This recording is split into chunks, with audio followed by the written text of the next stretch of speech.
Olá, gente, tudo bem? Todo mundo me ouvindo bem?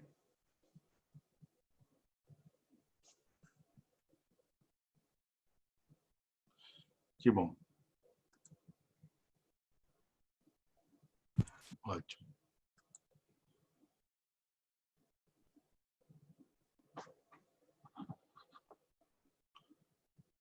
Deixa eu ver se a Carol já chegou, porque ela tinha... Boa noite, Wilson. Tinha uns recados para passar antes de perguntar para ela se ela quer, se ela está por aí, eu não estou vendo o nome dela. Ou se alguém quer passar os recados antes. Bom, a gente tem que esperar um pouquinho ainda, né? A gente tinha marcado 7h30, mas eu fiz uma atualização, mas eu não consegui ver ainda. A Letícia vai passar? Porque depois que eu vi que a plataforma não aceita a hora quebrada, né? Só aceitam marcar às 7 ou às 8. Tinha falado 7h30 e não aceitava. Agruras da tecnologia. Leite, quando você quiser passar, se você quiser passar os recados, fique à vontade, tá? Quando for achar que for a hora. Se quiser esperar mais também, porque eu não, ainda são... Bom, se bem que são 7h10, né? Me atrasei um pouquinho. Você que sabe, tá? Eu vou preparar aqui a minha...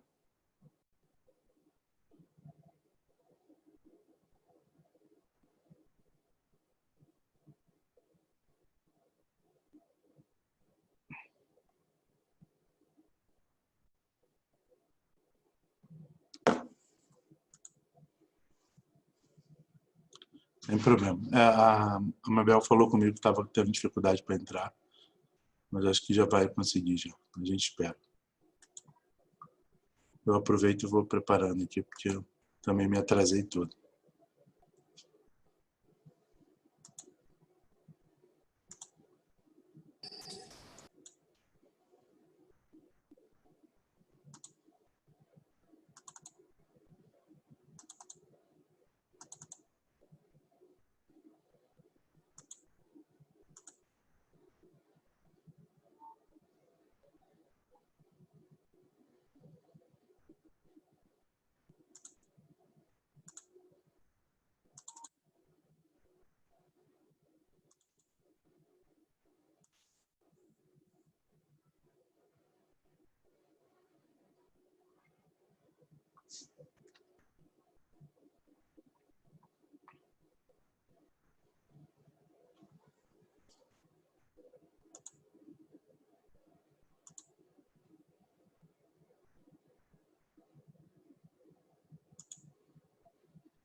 Que bom que conseguiu, mano. Saiu da briga para vir para aula.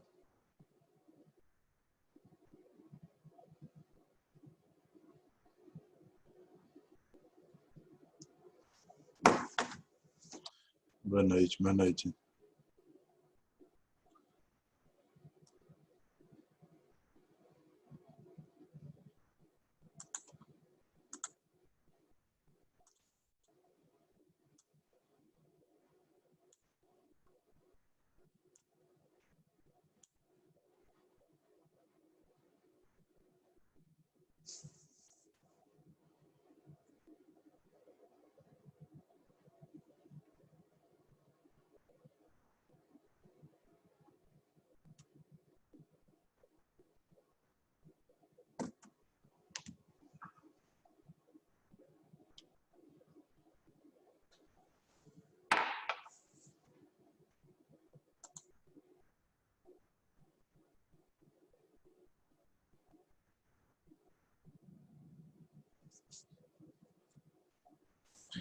Tem uma apostila já, Carlos, só o glossário que você diz, ficou bonitinho, porque eu mandei horrível. Então, se ficou bonitinho, o que mandaram para vocês é mérito do pessoal da Liga, tá? Porque o professor é péssimo em organizar essas coisas. Depois eu queria uma também, né? Eu não ganho nada. Só mandei tudo bagunçado, vocês que organizaram.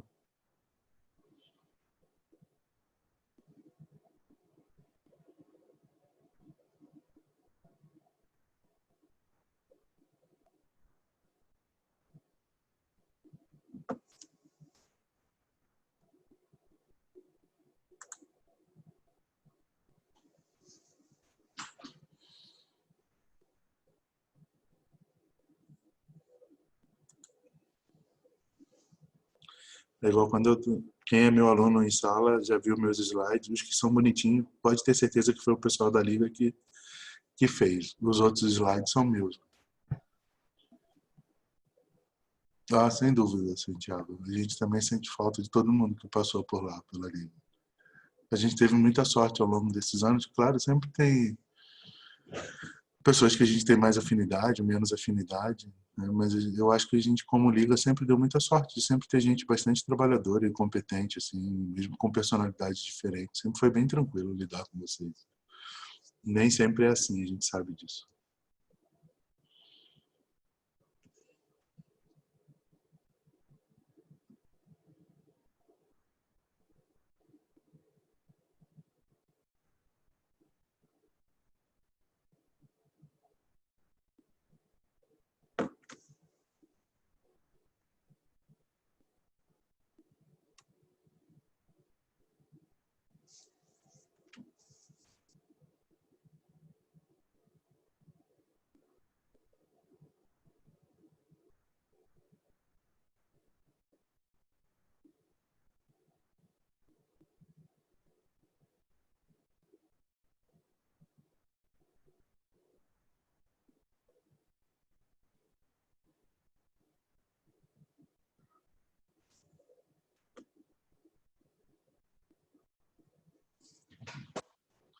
Eu acredito. Assim. A Letícia sempre faz as coisas muito bem feitas. Assim. Eu acredito que ela deixou bem linda mesmo. Depois, com isso, Letícia, assim, eu também, além dos elogios que você merece, se prepare, porque assim, tudo que a gente vai falar aqui ao longo desses encontros é um, é um projeto que eu tenho. Quantas turmas formaram? Duas, né? Então são oito, vai para 8 anos quase. De fazer uma apostila sobre isso, com todos os detalhes e tal. Mas com doutorado e aula e trabalho, um monte de coisa, a gente nunca consegue muito tempo para organizar as coisas. Mas eu estou conseguindo chegar lá e eu pretendo que até o final dos nossos encontros. Não está conseguindo ouvir, Cleber? Eu falo baixo mesmo, tá? Quem tem aula comigo se arrepende. Mas está aberto o som, acho que está todo mundo ouvindo. Dá uma olhada no teu aí. Então, assim, eu pretendo até o final dos nossos encontros terminar essa apostila, que quase tudo que eu vou falar aqui eu descrevi mais ou menos como um livro, assim, com fotos, tudo para dar para vocês. Eu mando, obviamente não vai ter. A Letícia é uma super aluna, mas ela não conseguirá botar tudo bonitinho tão rápido assim quando eu mandar. Mas pro próximo, se a gente fizer outro curso, quando a gente tiver, aí vai estar mais bonitinho, ela arruma para mim. Ela se compromete a mandar. Ou então ela espera um pouco e manda bonitinho depois, né? Vai dar trabalho, tá, Leite? Se prepara. É bem grande. Se quiser, eu já te mando os que já estão prontos, né?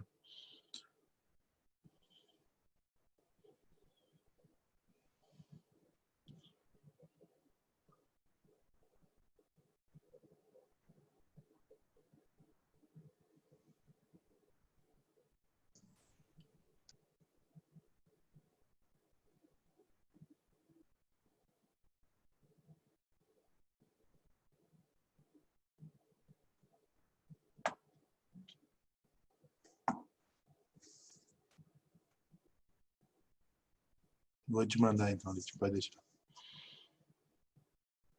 Para você ter uma ideia, o primeiro a primeira pessoa a me ajudar a formatar, a começar a formatar foi a Ana. Acho que a Ana já está no segundo ano de residência, já vai ter, daqui a pouco termina e ainda não consegui acabar ainda. Mas eu agora com o impulso de vocês eu vou conseguir terminar.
Que bom, Cleber.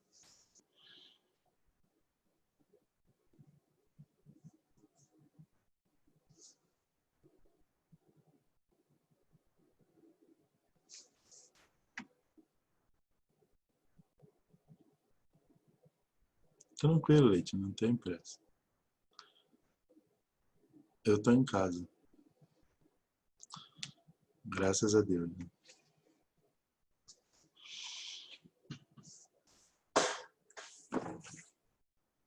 Me perdi totalmente na hora falando. Entrei depois das 7, estava falando com você, com alguns aqui no WhatsApp e escrevendo a tese.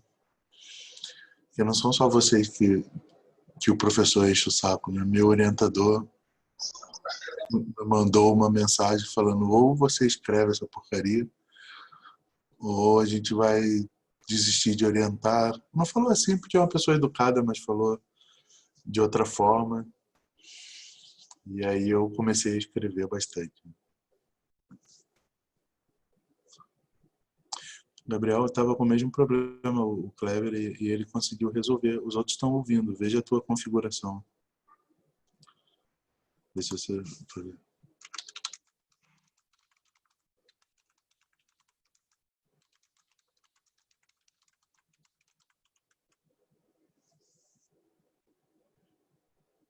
Isso.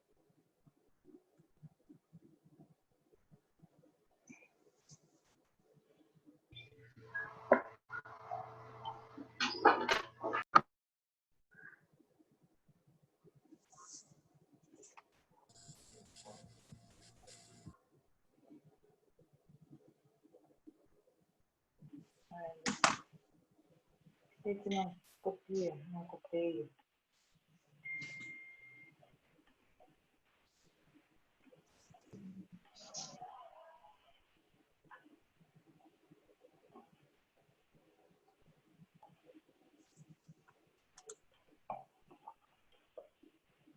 Pronto.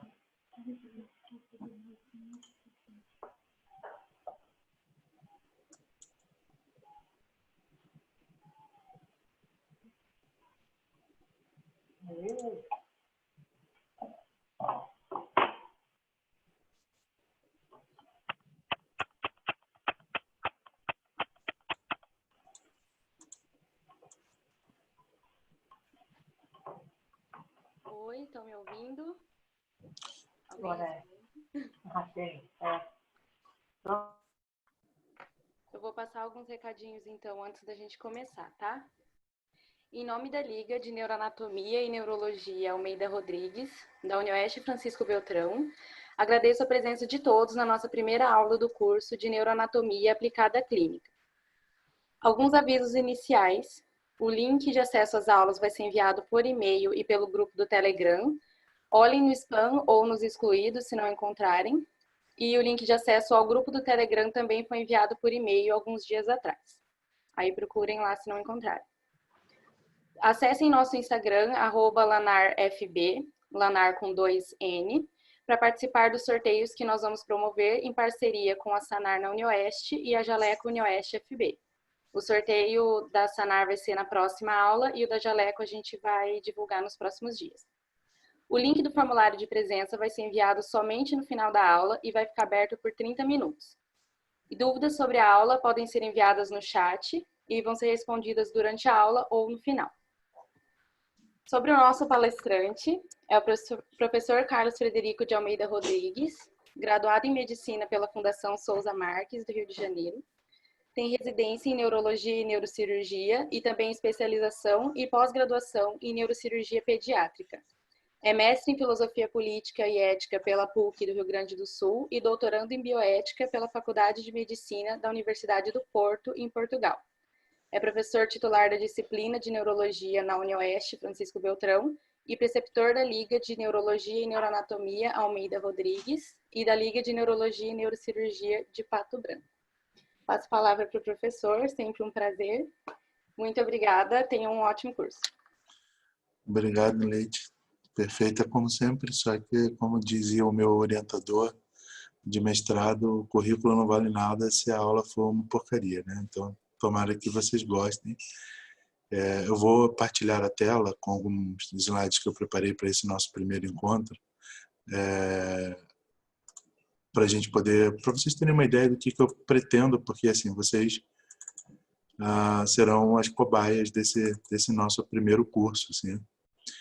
Era uma coisa assim, cobaias entre aspas, porque eu já vinha pensando nisso há muito tempo para a nossa liga, mas talvez com os alunos fechados lá no Oeste seria mais presencial, mas às vezes a pandemia, não gosto de usar a expressão, tem alguma coisa de bom, porque quando morrem só no nosso país mais de 60 mil pessoas, não pode ter nada de bom nisso, né?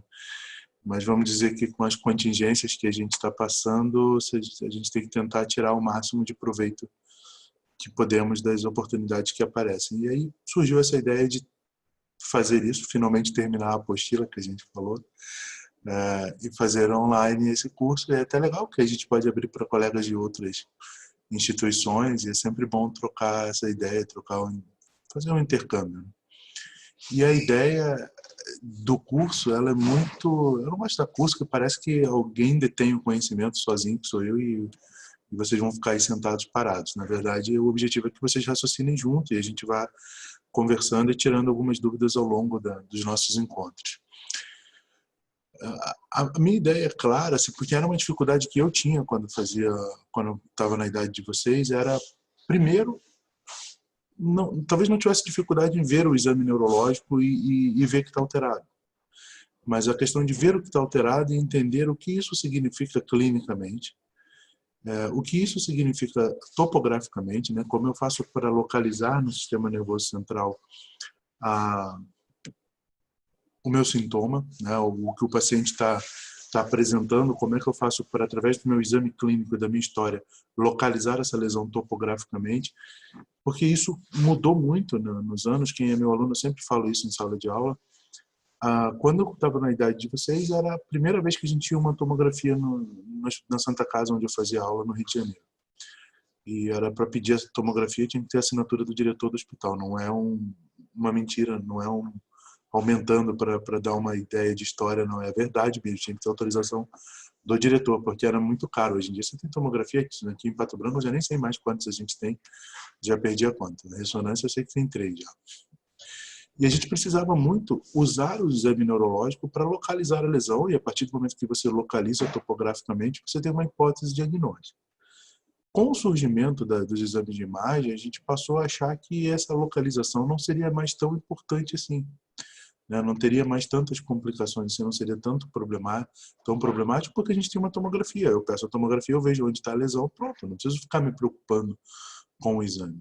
O problema é que a velocidade com que a tecnologia se desenvolve foi tão rápida que os exames se tornaram tão profundos e tão acurados que eles são capazes de descobrir muitas vezes algumas lesões do sistema nervoso central, que inclui o encéfalo e a medula, que não correspondem ao que o paciente apresenta do ponto de vista clínico, ou seja, são achados de exame.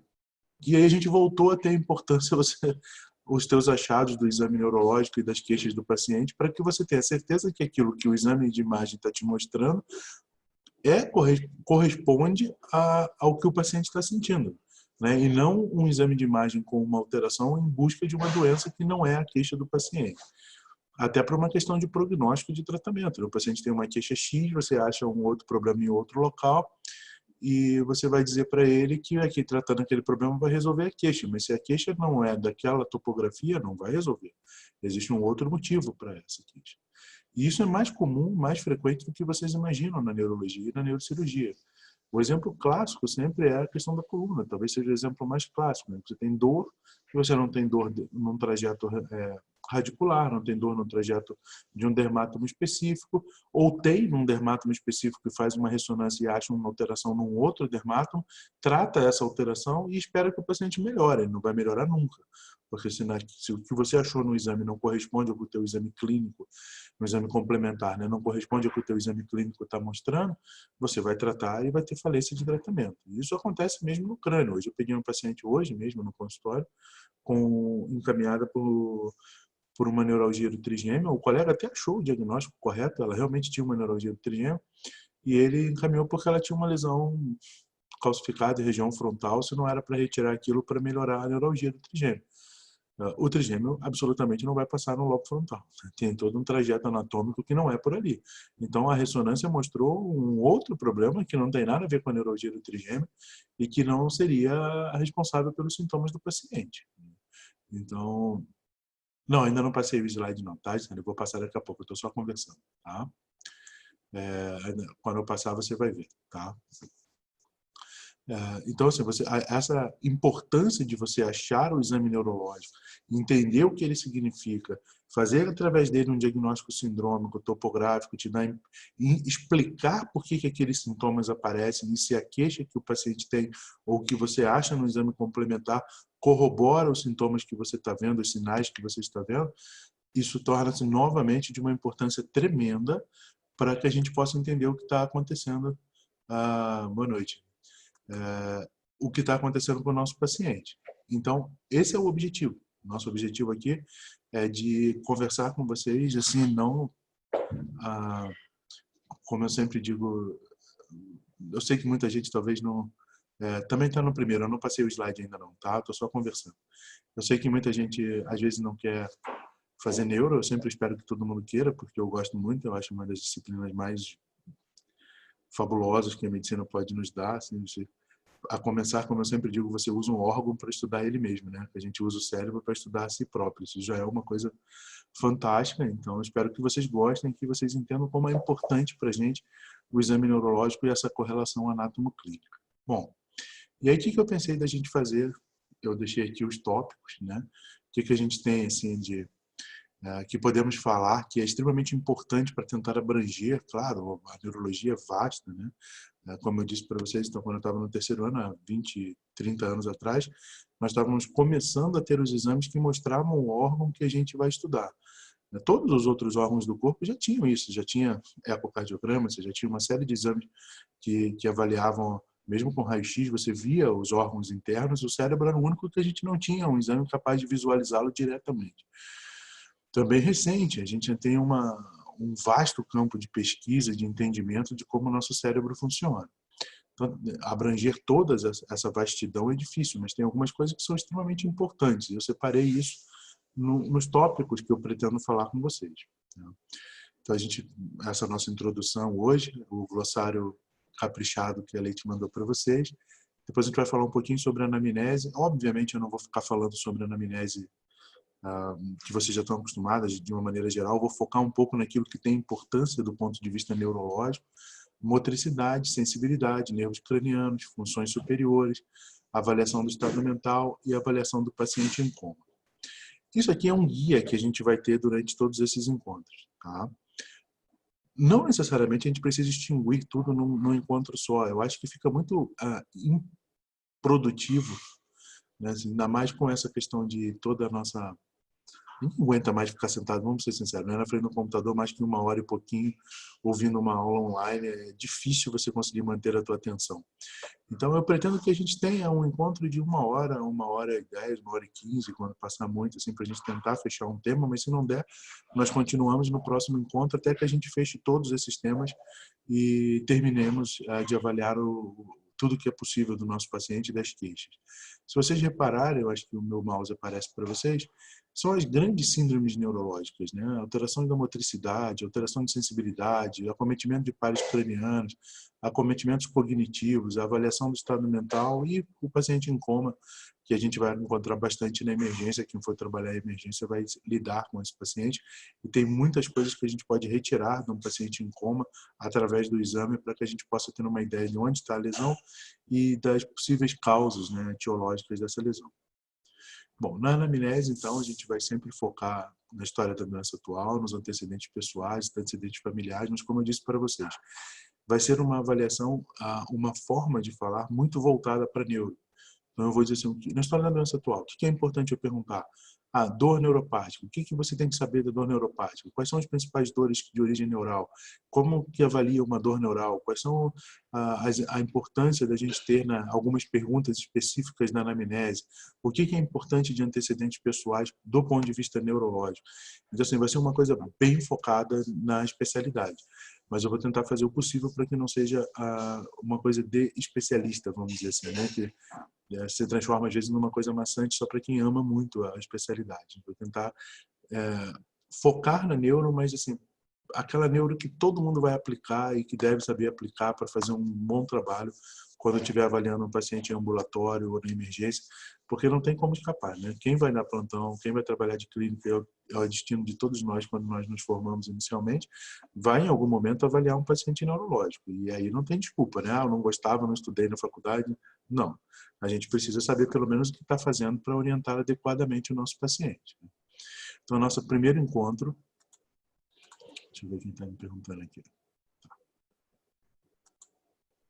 Nosso primeiro encontro, a gente vai falar um pouquinho sobre a anamnese, depois nós vamos ter a motricidade, e aí quando eu for falar de motricidade, fique bem claro que a gente vai ter algumas divisões, né? Nós vamos falar de motricidade voluntária, ou seja, aquela motricidade que a gente comanda, da motricidade automática, e dentro dessa motricidade está tônus, reflexos musculares, coordenação motora e equilíbrio. Isso a gente engloba dentro do que na neuro nós chamamos de motricidade. Então, você vê que às vezes aparece um tópico só, a motricidade, motricidade um pouquinho, vai ser rapidinho. Não, tem várias subdivisões que a gente vai abordar todas elas para entender melhor o que está se passando. Na sensibilidade, definição, anatomofisiologia, exploração da sensibilidade superficial e profunda. Os pares cranianos, né? Nós vamos ver desde oculomotricidade, mastigação, mímica. Se vocês repararem, os pares cranianos não estão naqueles famigerados de primeiro a 12º. Né? Você precisa decorar? Depois de tanto usar, você acaba decorando. Tá? Mas, pô, sinceramente, hoje em dia, eu não lembro o nome do terceiro par. Vai na internet e dá uma olhada. Né? Não tem problema nenhum quanto a isso.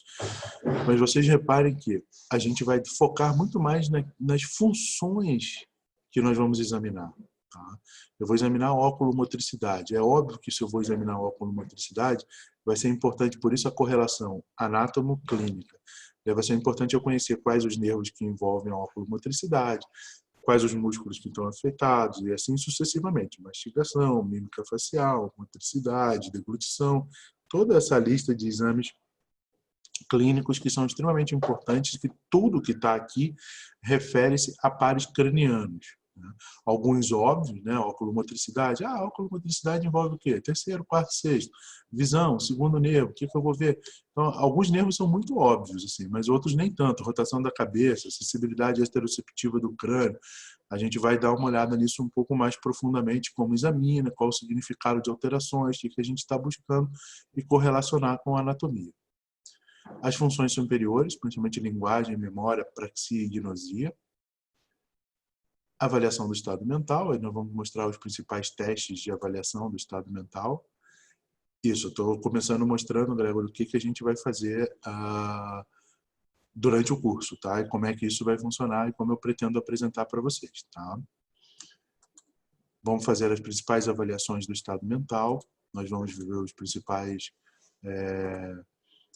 testes, né? No Brasil existem vários testes validados, mas a gente usa normalmente 3, que todo mundo já viu o Minimental, que é o mais clássico de todos, mas o SERAD, o Moca Test, eu vou mostrar para vocês direitinho como a gente pergunta, como se faz, tudo isso, para vocês poderem ter uma ideia.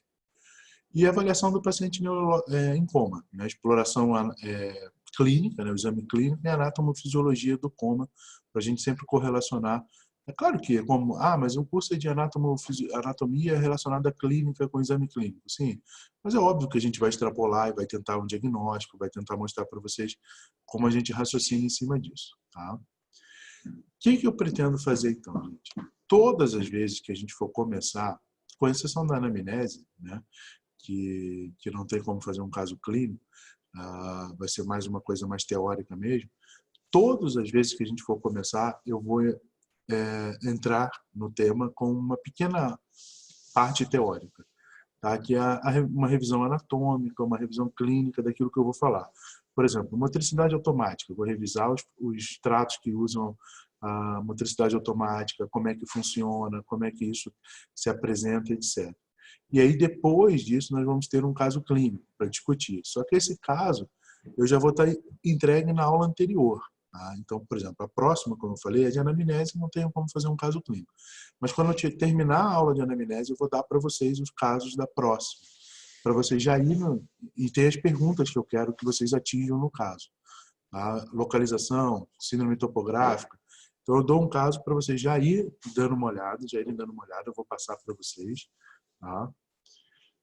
Sim, Paulo, eu tô gravando, a aula está sendo gravada, tá? E aí depois eu passo, todas as vezes que eu gravar, essa aqui não tem tanto interesse assim, porque é só uma coisa introdutória, né? Mas todas as que eu vou gravar, eu vou passar para vocês depois, tá? Vou passar para os meninos da Liga e eu vou pedir para eles mandarem o link para vocês da aula do Zoom que fica gravada. Então, para ficar bem claro, assim, eu terminei a anamnese. Quando eu terminei de falar sobre a anamnese, aquilo que tem especificidade neurológica, eu vou dar para vocês o caso clínico da próxima aula. Então, vocês vão dando em casa. Mas, Frederico, a gente nem teve, eu não sei direito, quem já teve, quem não teve. Não tem problema. São casos simples, mas que vão exigir muito de uma revisão anatômica. Deem uma lida, vão relendo, porque quanto mais vocês leem, é aí que a dúvida vai surgir. Aí, na próxima, antes de discutir o caso, eu vou falar um pouquinho teoricamente para vocês e depois a gente vai discutir o caso e responder as perguntas que foram colocadas no caso para a gente discutir, tá? E aí sempre ao final da aula eu vou dando o caso seguinte, porque a gente vai sempre tentar correlacionar com casos clínicos. Até agora, assim, eu já estou para lá muito mais da metade de todas as aulas prontas. Todos os casos clínicos são verídicos, tá, gente? Eu tento pegar casos meus, porque é a maneira como isso aparece, né, no dia a dia. Obviamente, eu não vou ficar passando um caso clínico com aquela anamnese, assim, o paciente vai no banheiro 3 vezes por dia. Né? Eu vou direto na parte neurológica para a gente tentar discutir uma revisão anatômica e entender por que esses sintomas aparecem, o que está levando, como que eu localizo essa lesão, que é o objetivo do nosso encontro aqui. O objetivo do nosso encontro é fazer uma revisão anátomo-clínica com correlação semiológica, né? Esse é o nosso objetivo. Tá? Então, é isso que nós vamos fazer. O glossário, dei uma lida, alguns termos neurológicos, talvez às vezes eu fale, não é do dia a dia de todo mundo, tá? Mas assim, a maioria provavelmente vocês já ouviram, mas também se durante o que eu estou falando não ouviram, me avise, tá? Que aí a gente interrompe, pergunte. Eu não me incomodo nem um pouco. Vocês já viram aqui, pode mandar no chat, não me atrapalhe em nada, interromper e explicar o que está acontecendo. Então, se algum termo não ficar claro, porque se não fica claro, você não vai entender depois. Não entendeu na hora, para, a gente volta, explica de novo, demonstra como é, tenta fazer de uma forma que fique bem claro para vocês. Tá? O que mais eu tenho para falar? Bom, basicamente, sobre essa introdução é isso. Ficou claro para vocês, gente? Assim, tá tudo bem. Deu para entender o que eu quero falar para vocês? Tá. Deixa eu só preparar aqui. Tá. Ótimo, perfeito. Então, deixa eu achar aqui o meu, que eu vou partilhar a tela de novo aqui. Vou só achar aqui onde está. Eu vou parar de partilhar essa, que eu vou partilhar outra para a gente começar a conversar um pouquinho, tá? Como eu disse para vocês, eu não vou me estender muito além. Tá? Deixa eu só ver aqui no chat o que todo mundo está falando. Ótimo. Eu não vou me estender muito além de 1 hora, porque eu acho que é improdutivo. Tá? O cérebro, não sou eu que acho, é um estudo. O cérebro do ser humano ele não consegue manter a atenção por mais que 1 hora. Ele precisa de um intervalo de 5 a 10 minutos. Então, quando vocês começam a ter aula longa e começam a se distrair no final, não é a maldade de vocês. É que não dá mesmo. A gente precisa de um cafezinho e depois voltar a manter a atenção. Então, eu vou tentar nunca me estender muito além.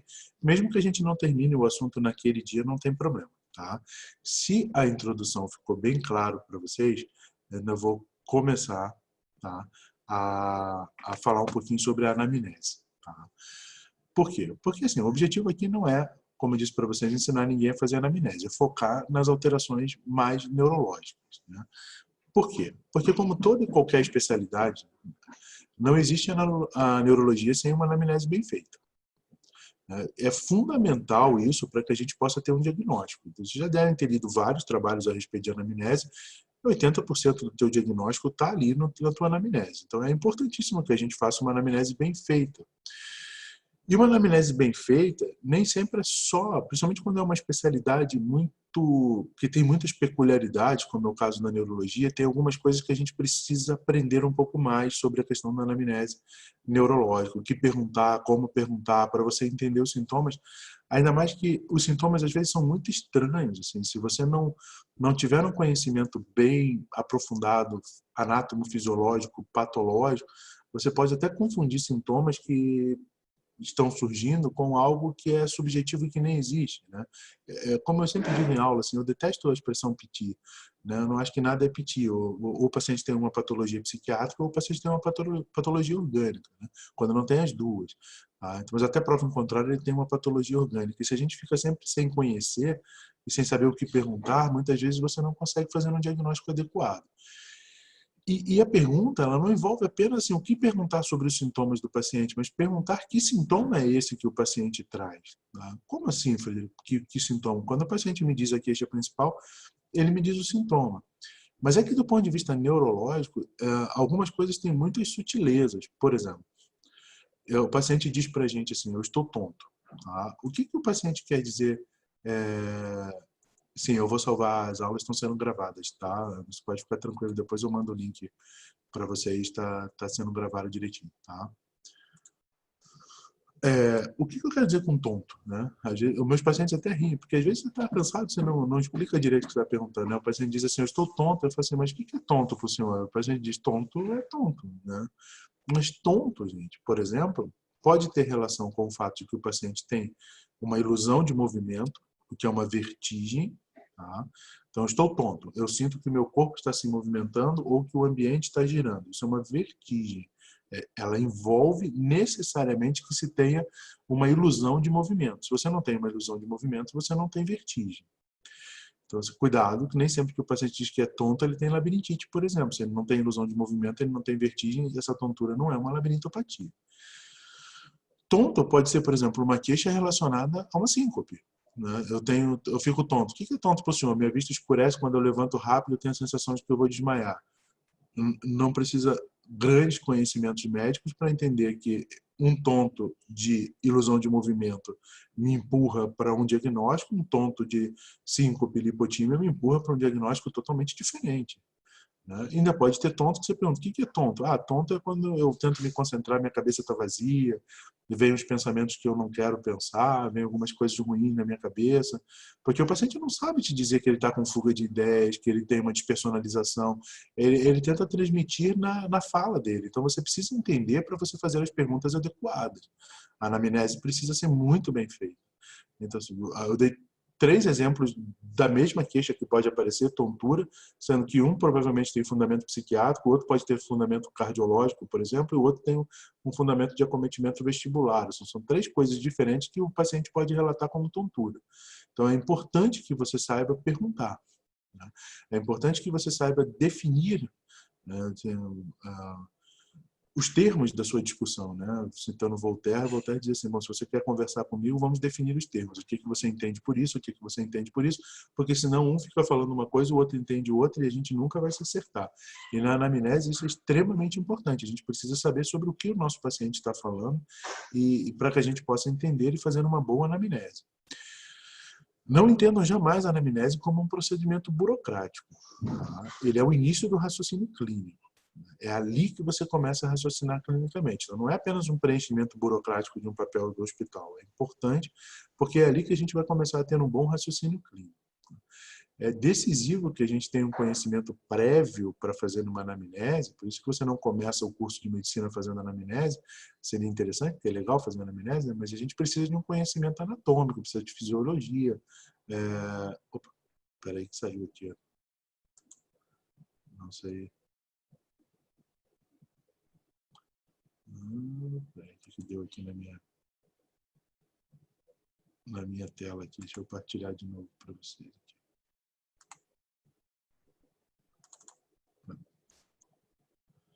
Deu algum problema aqui na tela. Tá.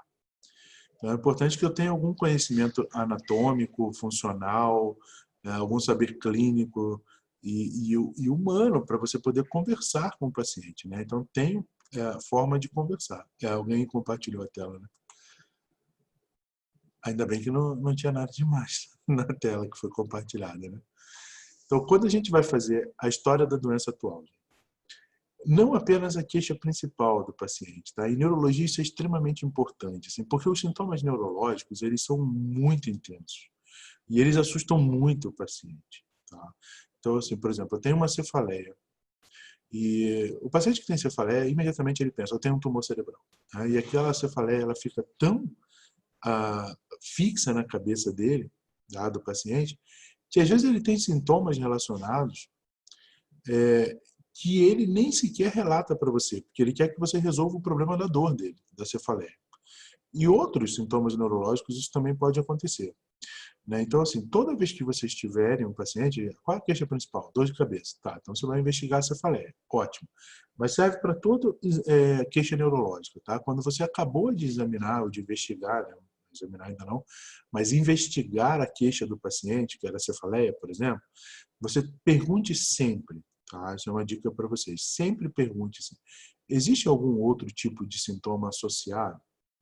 Se existir, eu tenho cefaleia e fico dormente, eu perco a força, isso já muda a nossa forma de abordar esse paciente, que você está vendo que tem outros sintomas associados, e quando você tem um déficit focal, obviamente a cefaleia preocupa muito mais do que uma cefaleia que está crônica, que tem anos. Então é importante você perguntar se há algum sintoma associado.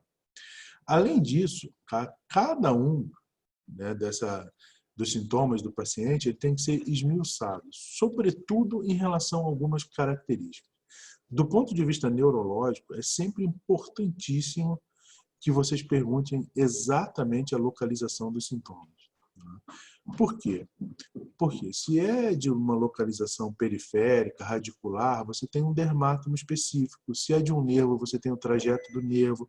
Se é de acometimento de determinada estrutura do telencéfalo, de onde seja, você tem um trajeto que aqueles sintomas apareceriam. Então, localizem. Jamais se deem por satisfeitos numa anamnese neurológica em dizer aonde está a sua dor? No braço. Tá? Como assim no braço? Tá? Qual parte do braço? Face anterior do braço? Alguém está partilhando a tela toda hora, né? Deixa eu voltar aqui.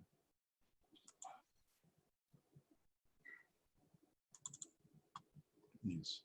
Então, assim, sempre localização, tá?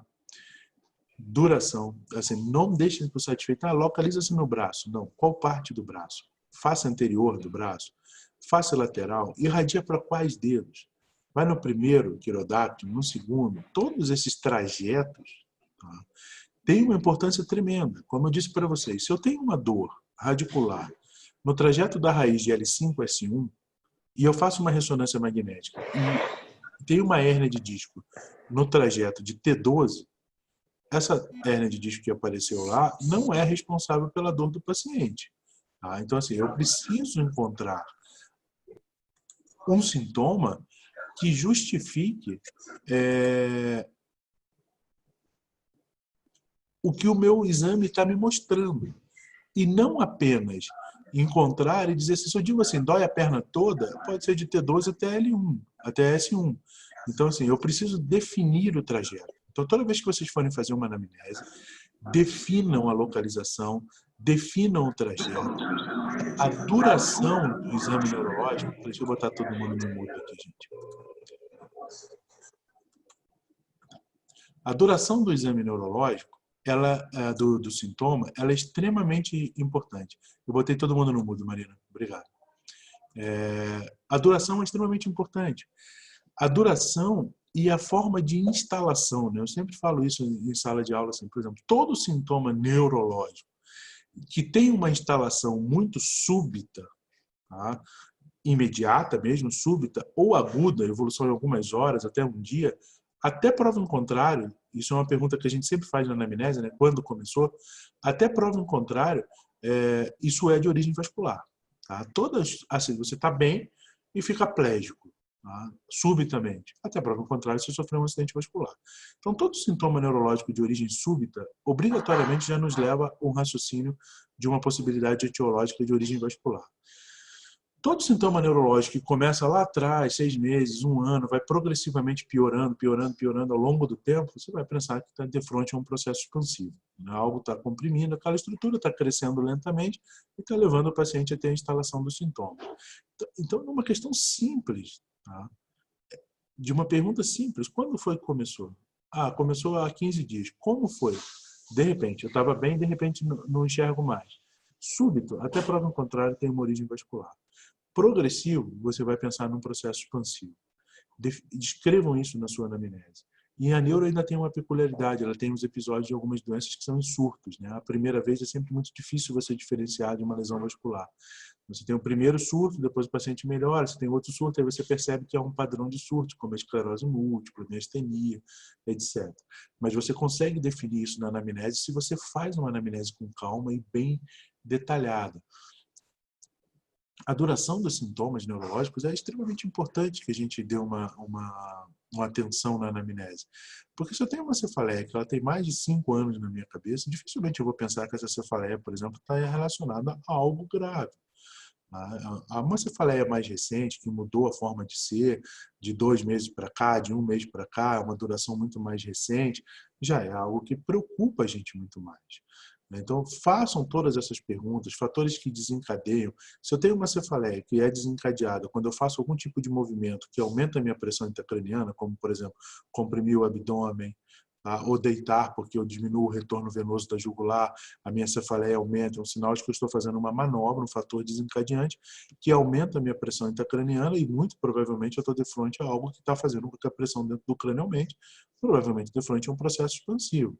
Então, todas essas manifestações são de extrema relevância para que a gente descreva do ponto de vista da nossa anamnese neurológica. Então, não esqueçam de fazer isso. Tá? A localização, como eu já disse, né? O local do corpo onde o paciente define ou julga localizar-se é algo de anormal. Tá? Se possível, apontar onde é. Eu, quando vou descrever, por exemplo, às vezes dor ou desestesias, alterações de sensibilidade, o paciente diz, na minha mão, às vezes eu pego a caneta e marco. Né? Onde na mão? Aqui?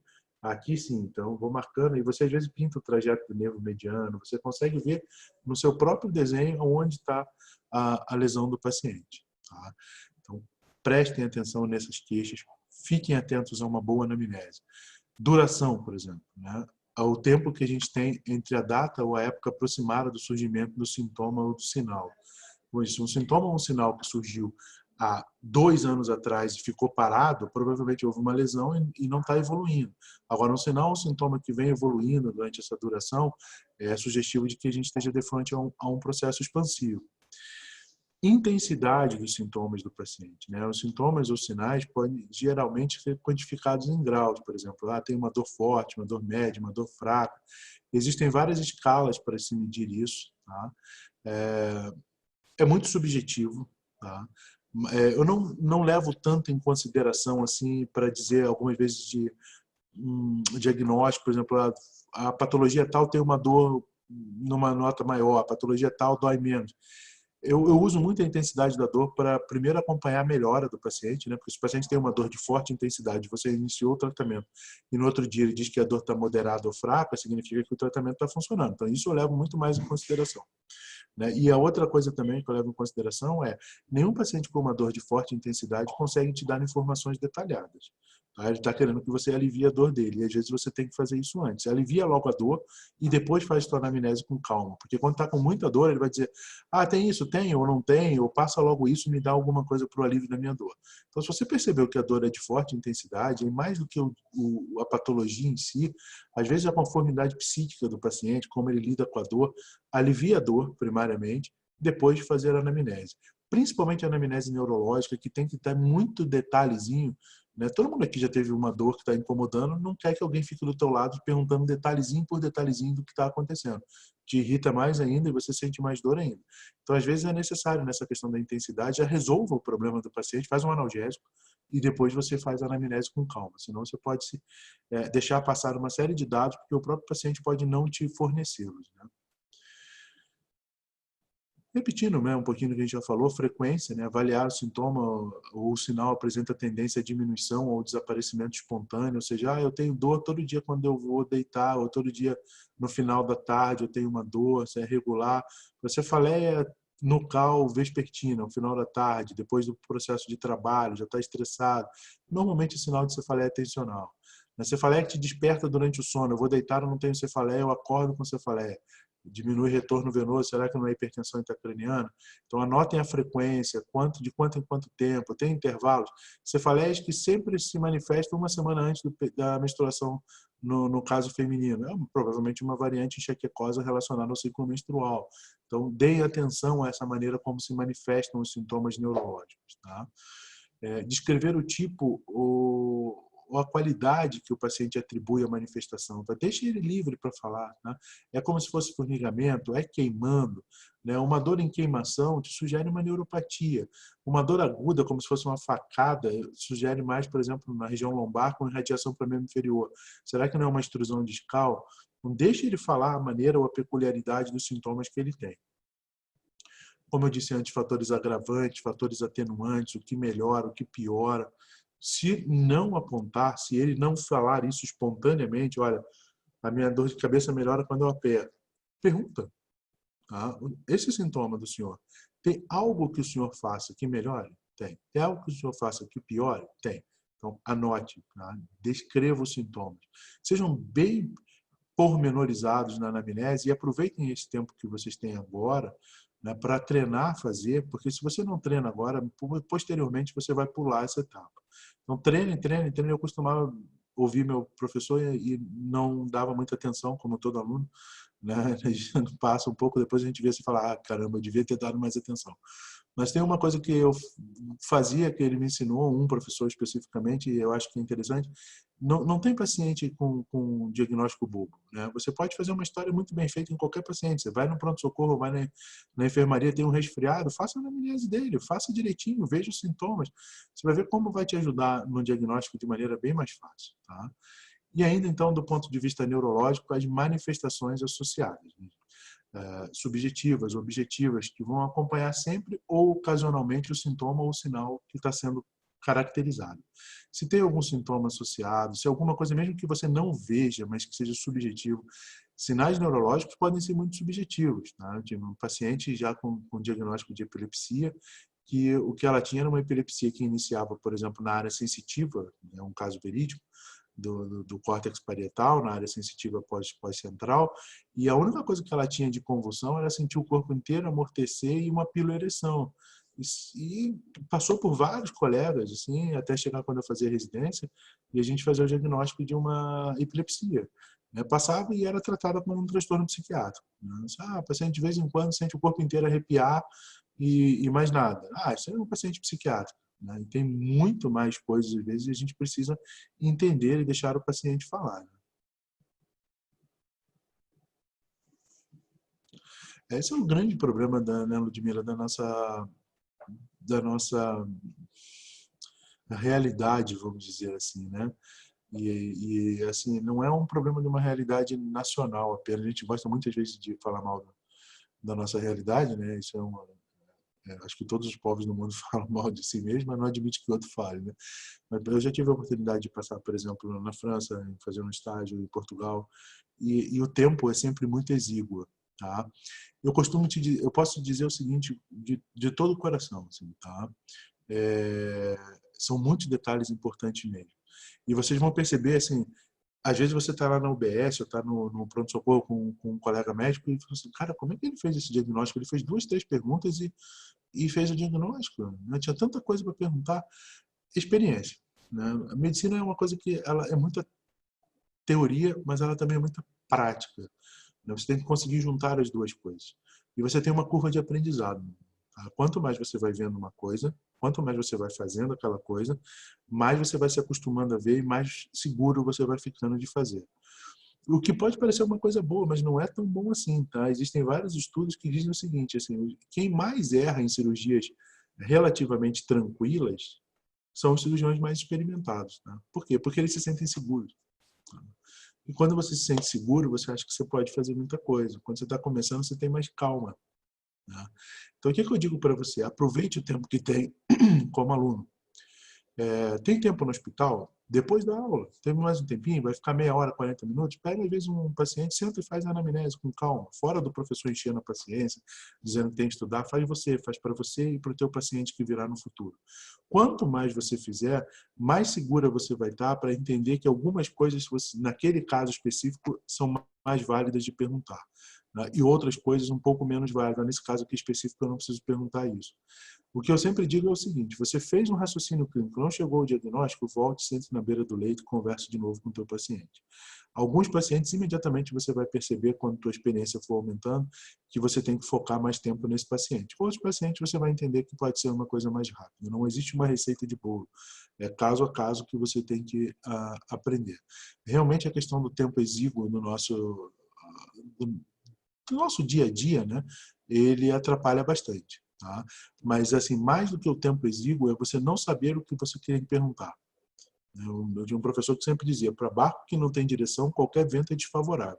Tá? Se você não sabe para onde você vai, qualquer ajuda vai te atrapalhar. Então, assim, estude muito, leia muito, aplique muito, porque você vai ter um embasamento e aí você vai conseguir discernir aqueles que precisam de um tempo maior e aqueles que não. Tá? Espero ter te ajudado, né? Eu sei que é uma resposta que às vezes é mais enigmática do que uma resposta direta, mas é porque a nossa profissão não é matemática, né? Então a gente precisa realmente dessa curva de aprendizado. Então, como eu disse antes, tempo, né? Tempo de instalação. Os eventos vasculares, então, via de regra, vão se iniciar de forma aguda. Tá? Hemorragias, embolias, evoluem em segundos ou minutos, né? Trombose, por exemplo, pode evoluir em algumas horas, mas são sempre agudos, súbitos ou agudos. Tá? Os demais processos patológicos normalmente tendem a evoluir de maneira mais lenta e progressiva, como por exemplo, patologias tóxico-metabólicas, patologias degenerativas, expansivo-tumorais. São mais lentas essa formação. Então, só essa perguntinha, quando, como começou, você já tem uma diferenciação absurda de possibilidades diagnósticas do ponto de vista neurológico. E aqui eu vou deixar para a gente, não vou me alongar muito por hoje, que a gente já está conversando, começou um pouco antes, os avisos, né? Eu vou deixar uma lista do que são esses aqui, gente. Esses aqui são os sintomas mais comuns em todos os pacientes neurológicos, tá? Não é um trabalho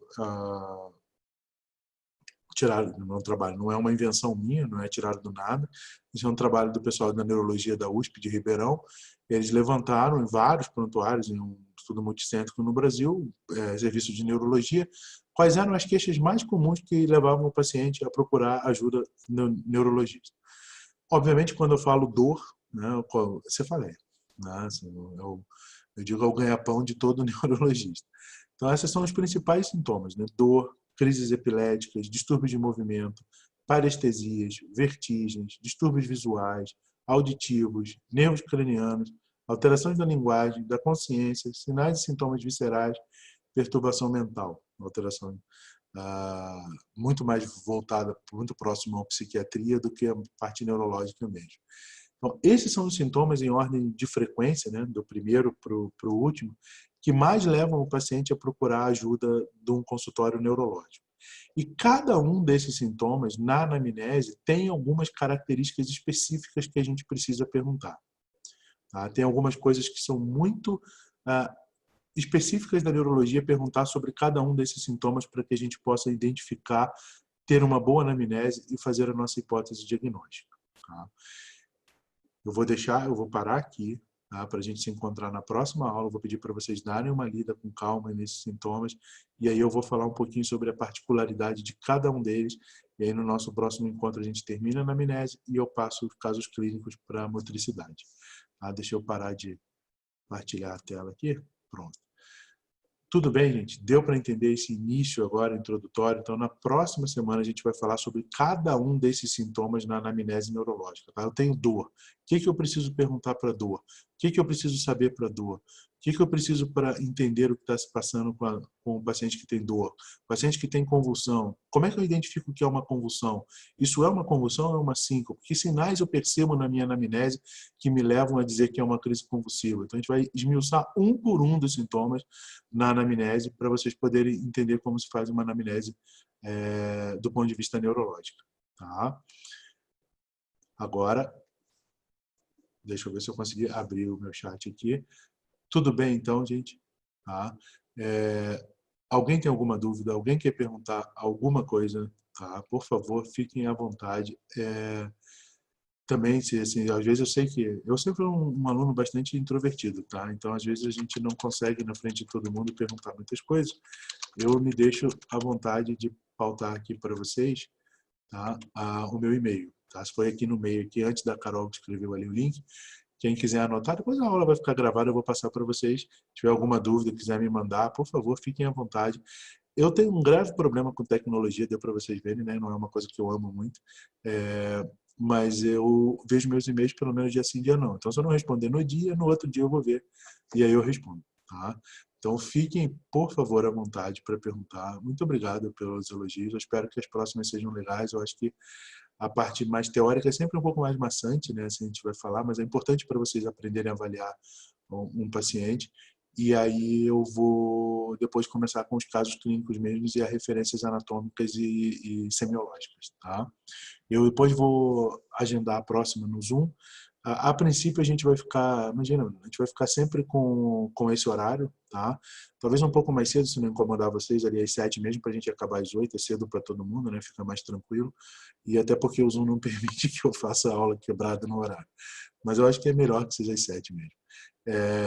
E aí eu vou mandar o link e os colegas passam para todos vocês, tá? O link da próxima aula. Então, qualquer dúvida, imagina, Eduardo, eu que agradeço. Muito obrigado também a todo mundo que gostou. Espero que a gente continue, obrigado, Aninha, que a gente continue se encontrando, que a gente possa fazer um proveito que seja de proveito para vocês, tá? Então, por favor, tenha a lista de presença. Obrigado. Espero que todo mundo fique bem. Protejam-se, por favor. Tá? A gente vive tempos tão difíceis, então vamos aproveitar para estudar por aqui, pelo menos enquanto a gente puder. Tá?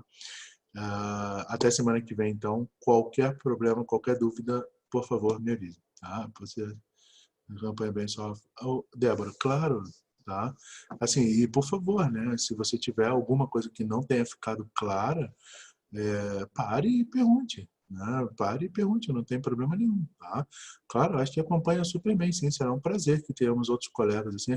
Eu acho que a neurologia, né, assim, ela é, talvez das disciplinas médicas, assim, a que mais necessita de uma transdisciplinaridade, sabe? Eu não consigo ver um neurocirurgião ou clínico que não tenha outros colegas. Que bom, eu tento ser tranquilo, tá difícil de ser tranquilo, né? Mas que um neurocirurgião, um neurologista que trabalhe sozinho, assim, na minha cabeça é humanamente impossível. Por exemplo, eu tenho um déficit de força. Eu preciso de alguém que faça uma fisioterapia, eu preciso de um fonoaudiólogo se meu paciente não deglute, eu preciso de um psicólogo se meu paciente tem um transtorno cognitivo. Então, assim, eu acho que isso é fundamental. E eu tenho na minha cabeça, assim, eu brinco sempre com meus alunos, né, que eu sempre digo para eles, assim, eu sei que todo mundo não vai fazer neuro, eu gostaria que todo mundo fizesse de coração, porque eu gosto muito. Mas eu sempre tento voltar às minhas aulas, não para mim, assim, né, que sou especialista e adoro o que faço na neurologia. Mas eu tento voltar para os meus alunos médicos de graduação, assim, o que todo médico tem que saber da neurologia. Tá? Porque a neurologia eu também amo. Que bom que tem mais fonoaudiólogo. A gente precisa muito de vocês. A neurologia, assim, ela tem um trabalho do New England, não é uma brincadeira, tá? Eu já mostrei para meus alunos, chama-se Neurofobia, o nome do artigo que foi publicado no New England Journal, que diz que você entra na faculdade, tem neuroanatomia, e é muito pesado, sabe? Assim, e muita gente toma um trauma com aquilo e depois já começa a implicar com tudo que vem de neuro, né? Neurofisiologia, semiologia neurológica, e isso se perpetua com os colegas. Chega um paciente esquisito no pronto-socorro, qualquer coisa diferente, eu chamo neuro, nem vejo o paciente, tá? Então, assim, neurofobia não dá. Tá? A gente precisa entender. E eu tento voltar a minha aula exatamente para isso, né? A neuropsicologia é fantástica, né? Assim, é uma coisa importantíssima, cada vez mais. Distúrbios de aprendizado, é fundamental. Que bom, Manela, obrigado. Mas assim, eu acho que a gente precisa muito acabar com essa neurofobia e entender que tem algumas coisas que a gente vai focar diretamente, assim, olha, você está ali, tem a parte médica, né, porque eu não tenho nem como falar das outras especialidades, mas eu vou falar muito de anatomia, que não serve para todo mundo que está aqui, dos outros colegas, mas tem aquela coisa muito do doutor ali no pronto-socorro, no ambulatório, o que eu faço? Né? Como é que eu entendo esse sintoma? O que é para eu fazer? Sabe? Perder esse medo da neuro não é nada do outro mundo. É uma especialidade que tem muitos detalhes, como vocês estão vendo, então talvez os detalhes às vezes assustem as pessoas. E semana que vem, Marcelo, a gente vai ter a próxima aula. Os detalhes assustem um pouco, mas assim, eu acho que os detalhes fazem ficar bonito, né? Assim, porque é tão amplo e tão vasto que faz com que a disciplina fique mais bonita. E a neuroanatomia é um negócio fantástico. Né? Fantástico. Quando a Letícia falou, eu não gosto de falar muito de currículo, mas é que eu tenho formação na área filosófica também. E Kant, que é um filósofo que acho que todo mundo já ouviu falar de Immanuel Kant, ele tem uma frase que eu acho maravilhosa. Ele diz, se o nosso cérebro fosse tão simples a ponto da gente poder compreendê-lo, nós seríamos tão idiotas que a gente não poderia fazê-lo. Né? Então, o nosso cérebro é tão fantástico, tão incrível, que ele permite a gente querer compreender ele mesmo. Agora, se a gente vai conseguir fazer isso, é muito mais fácil compreender o cérebro da minhoca, né? Mas a minhoca não tenta compreender o próprio cérebro dela. Então, assim, a gente usa um órgão fabuloso, né, para tentar entender a nós mesmos. Assim, é uma coisa muito profunda e muito bonita. Quem gosta de neuro é um campo vasto ainda de pesquisas e obrigado. É, o ensino médio e para o resto da sua vida. Assim, todo médico ou todo profissional de saúde, né, vamos dizer assim, tem um pouco de filósofo. Nós lidamos com a perda, com a morte. Né? A filosofia, como dizia Montaigne, nada mais é do que a preparação para a morte. Os grandes primeiros filósofos, Tales de Mileto, era médico. Né? Então, assim, o profissional da área de saúde tem uma proximidade muito grande com a filosofia. Né? Para estudar neurofisiologia, boa pergunta, Diana. Para estudar neurofisiologia e neuroanatomia, assim, é claro que todo mundo tem o Machado, né? O Ângelo Machado é o clássico da neuroanatomia. Para quem quer dar uma olhada, deixa eu ver se está por aqui que eu mostro para vocês. Porque de vez em quando eu fico dando uma olhada aqui nas minhas coisas. Aqui. Para quem não quer ir no Ângelo Machado inteiro, tá? Que agora, né? Para rever tudo, eu gosto desse livrinho aqui, ó, chama Fundamentos da Neuroanatomia, Ramon Cosenza. É bem fininho, ó. Vou estar de lado para vocês verem. E dá para dar uma boa revisão de anatomia. Tá? É muito bom. Quem puder, hoje em dia vocês sabem mexer em computador, vocês baixam tudo, fazem tudo. Né? E muito do que a gente vai falar aqui da correlação clínica, por exemplo, está relacionada a esse livro aqui, é muito bom. Chama Diagnóstico Topográfico em Neurologia. Tá? O autor chama-se Peter Dues. Também é bem legal. Vocês tendo esses dois livrinhos, assim, acho que dá para dar uma boa entendida no que a gente vai fazer e compreender um pouquinho a neuro. E são livros de muito fácil acesso, muito fácil mesmo. Tá? Então, deem uma olhada nesses dois que eu acho que vocês vão gostar. Tá bom? Hoje vocês conseguem o PDF fácil. Acho que tem até alunos meus que eu já falei que tem, eles mandam para vocês. Tá? Tranquilo então, gente? A gente vai...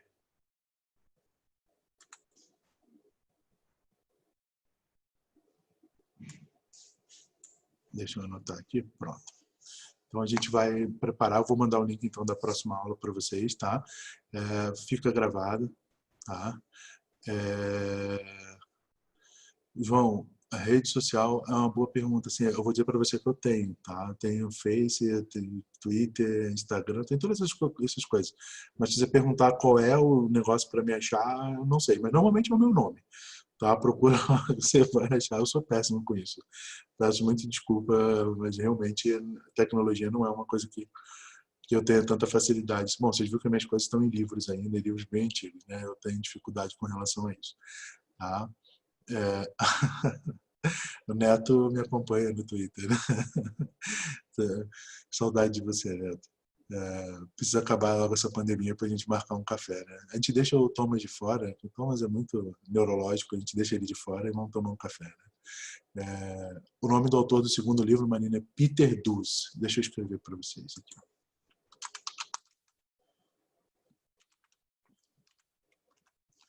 dessa forma, tá?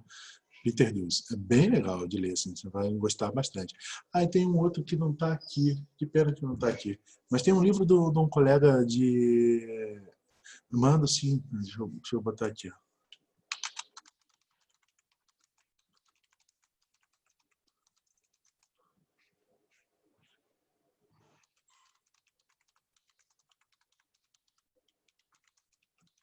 Mas agora, mais para quem é médico mesmo, né, da área médica, tem um livro do colega de Minas, que é o Sebastião Guzmão, chamado... O nome é bastante sugestivo, tá? A Neurologia que todo médico deve saber. Né? Então, assim, é ótimo. Assim, não vai nada além da aprofundando para a especialidade, mas fala bastante coisa sobre tudo que o médico deve saber de neurologia. Tá? Pelo menos você não passou por nada, né? Só com a toalha na cabeça, igual do Porchat, né? Então é um livro muito legal. Quem quiser ler também, assim, é bem direto, bem fácil. Muito do que a gente vai seguir aqui. Tá? Não apareceu para vocês? Ah, não, desculpa, botei só no nome do Robson, acabou saindo privado aqui. Peraí, deixa eu botar de novo aqui, deixa eu botar para todo mundo. Acabou saindo só no nome de um aqui. Não sei por que o meu chat aqui mudou.